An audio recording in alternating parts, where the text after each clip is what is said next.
qiimaynta lixda tiir ee madaxweynaha Jamhuuriyadda Federaalka Soomaaliya 2012 markuu asiga madaxweynaha soo sharxay uu soo jeediyay anigu fikradeyda waxaan aaminsanahay inay ka hirgashay in badan oo aaminsanahay inay sidii la rabay u dhacday ma jiri karan in yar oo aanan u dhicin sidii la rabay duruufaha jirana ay keeneen waxaan aaminsanahay haddii fursad dambe ama chance dambe oo asigu uu helo inay ahaan doonaan kuwa sidii la rabay u dhacan ugu ilaahay runtii caawo waxay wax ka bedeshay fikirka dhalinyarada ay ka aaminsanayeen dawladda لأنه caawo waxay arkeen waxay dawladda qabatay iyo waxa ay qaban weysay iyo caqabadihii ka hor imaaday iyo sababtii u dhameystiri weysay waxaan isweydaarsanay madaxweynaha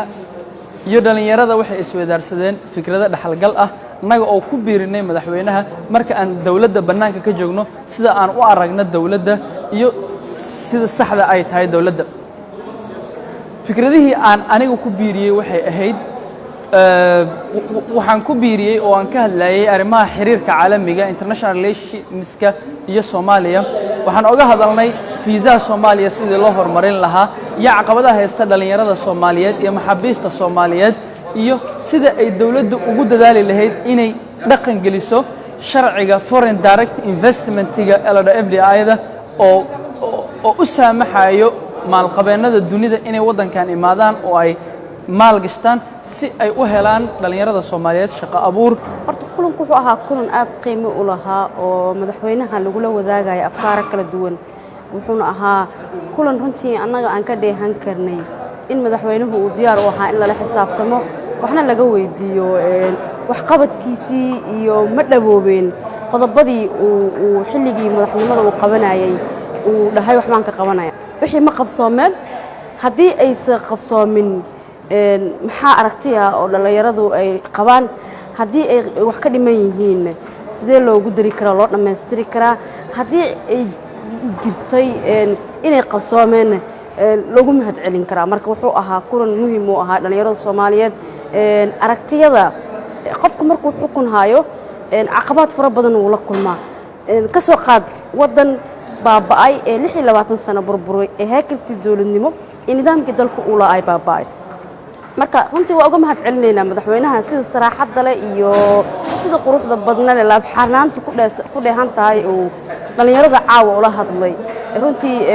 waxaana aad loo lafa guray waxyaabihii uu qabsoomay iyo wixii aanan u qabsoomin iyo waxa gaabka galay sida lagu qaban karo ee mustaqbalka soo socota